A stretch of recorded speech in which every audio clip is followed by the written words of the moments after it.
What is up, guys? Sonduren Canadian Rider here. Today we're with Audi Master Mechanic Bill Sanderson at Garage Auto Sports. He's doing some maintenance on my 2008 Audi R8, but at the same time, I want to be asking him 13 pointed questions for somebody that's dealing with these Audi cars day in and day out to break some common misconceptions or other myths around Audis. I've been in the industry since I was about 16 years old.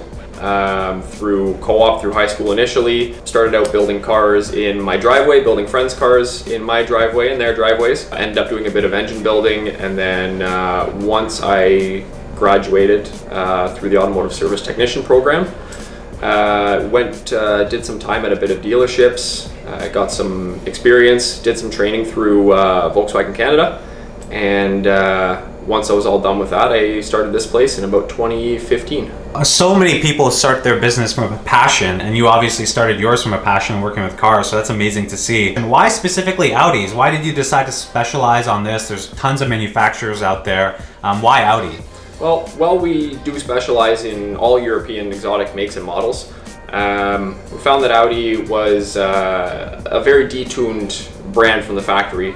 Right out of the box, they offer performance, they offer comfort, they offer reliability, and they have a lot of headroom in terms of improvements, modifications, tuning. It's a very venerable brand to work on and modify. One of the things I do want to ask around is the B9 vehicles. Do you see any common mechanical mishaps or things that people should be aware of as the B9s age, let's say over 100,000 kilometers? So far with the 2-liter turbos, and this is a huge improvement from Audi and Volkswagen standpoint, is that the new generation 2-liter turbos have been fantastic so far. All right. We haven't seen any issues with them, and the 3 liters and the 2.9s in the S4, S5, and RS5 have been even better.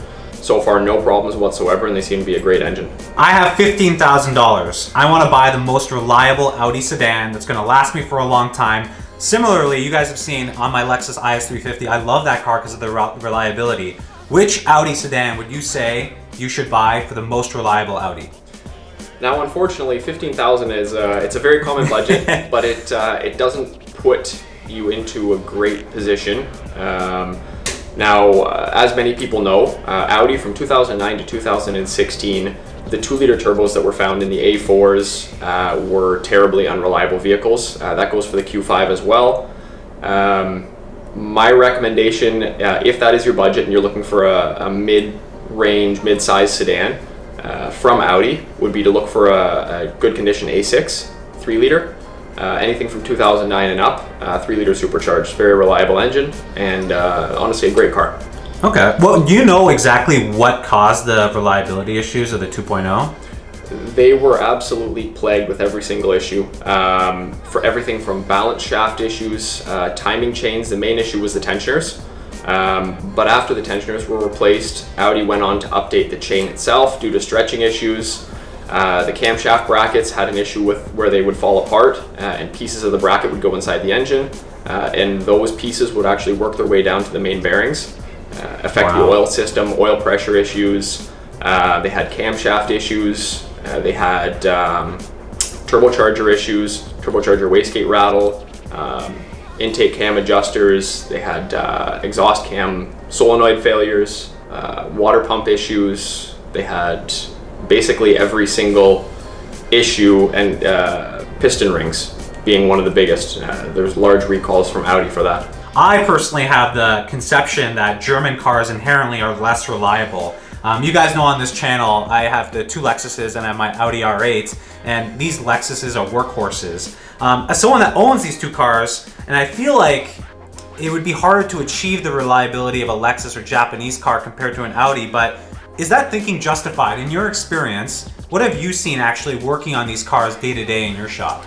Absolutely, it's a common conception that we find mostly from Japanese and domestic vehicle owners. There are a few choice vehicles that have given all European cars basically a bad name. Yeah. The V8 A4 that we were just talking about, the 2-liter turbo, right, left a bad mark on Audi's reputation, on Volkswagen's reputation as well. Right. As well as many late model BMWs that were plagued with issues. But overall, I mean, coming from someone, I currently own 5 Audis and Volkswagens that are over 350,000 kilometers. Wow. Okay.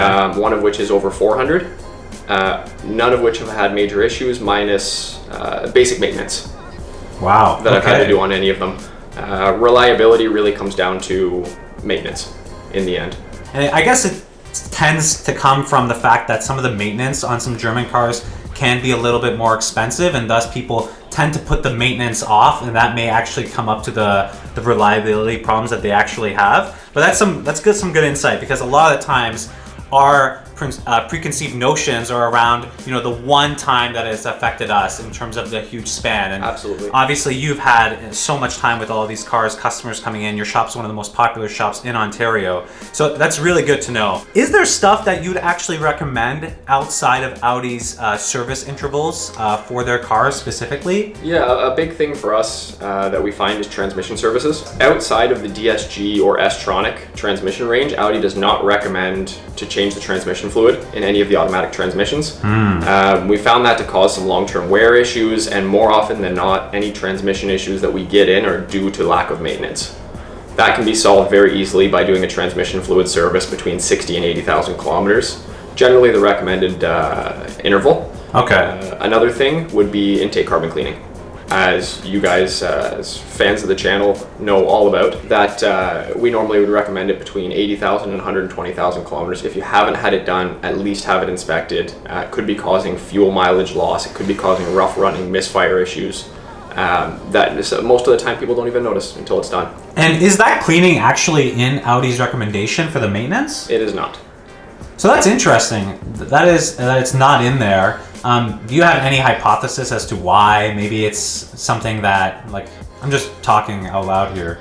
This issue generally will not surface until after 80 to 100,000 kilometers, which is just outside of the warranty range. That brings it to another lifetime recommendation, right? Just like the transmission. A lifetime is only within the warranty period. It doesn't mean the actual lifetime of the vehicle. Shifting gears a little bit to the R8. So I'm actually here with Bill right now, and we're doing service on my R8, the yearly service. Audi's discontinuing the R8. You know, with some of the depreciation numbers we're seeing coming, we look at the Gen 1 R8s, I've seen a bottoming of the depreciation curve here. If somebody's in the market for an R8, based on your experience with servicing them and actually looking through the generations, which one would you buy? What's your favorite? My personal preference is the Mark II. Okay, the Mark II. With additions such as dual port injection, the dual clutch transmission. I did not know that. So it has dual port injection for the Mark II. I did not know that. Yep. It really increases tunability. It really increases power potential. Supercharging and turbocharging is no longer a huge feat with these cars. And the interior has been upgraded to way above what Audi's given us in the past with the Mark I. People have asked me, why do you take your car to Bill at Garage Auto Sports versus maybe another dealer? And just transparently speaking, I've been coming to Bill. I drove, I think, 120 kilometers to come do my service with Bill over any other dealer in the area. But what would you say to those people that are like, what's the difference between the dealer or, you know, a shop like yourselves where, you know, you can get that work done, and why does it matter? Well, we not only employ factory-trained technicians from VW, Audi, and Ferrari, but we're also a registered independent repair shop with VW Group, which is VW, Audi, Bentley, and Lamborghini. As far as warranty goes, you are absolutely free to take your vehicle to anywhere you want, as long as they're using the proper materials, which means proper fluids up to manufacturer recommendation, and proper filters. As long as you can provide proof of that, your warranty generally will not be affected. Have you seen anything, you know, that's come up with other people's cars where they do a modification that's actually detrimental to the reliability and performance of the car, and like, why do people do it? Blow-off valves. So atmospheric venting blow-off valves. Many people know what they are. Most people have heard them before on turbocharged cars. Right. It's that loud exhale of air you get when you shift. Yeah. Now, they not only hurt performance, but they can cause further issues in the car. Now, all it's doing, basically every time you shift now with an externally vented blow-off valve, is you're creating a large intake leak. Now, the computer has utilized all of its sensors to determine how much airflow is coming into the engine, and it has injected a matching quantity of fuel to maintain a certain air-fuel ratio. Now that you're letting all that air out of the system, you're causing an extremely rich condition that can not only cause fault codes, but it'll cause rough running, loss of power, and more. That's interesting to know. Yeah, if you want noise from your turbocharged car, put an intake on it. Your car will thank you. Where do you see the future going for not only performance cars, but for a shop like yourself that's actually having to work on these electrified cars, hybrid cars, where they're having, electric engines with gasoline engines in a hybrid model? Well, with the rise in electric vehicles and hybrid vehicles, there will be a rise of people wanting to push those chassis and push those technologies even further, and we'll be there pushing alongside. Everyone at GAS loves what they do. To see a team so united by a common passion is really like nothing else. It's really the team here that keeps everything going. Listen, Bill, thank you so much. If you guys are in the area, a big shout out to his shop, Garage Autosports. They are one of the premier Audi shops in all of Ontario, and definitely probably all over Canada. Feel free to reach out. If you have any questions for this video, any questions that you have for Bill, leave them in the comment box down below. I'll have a link to his website and his social media channels as well. Bill, thank you so much for doing this. I really appreciate it. Thank you.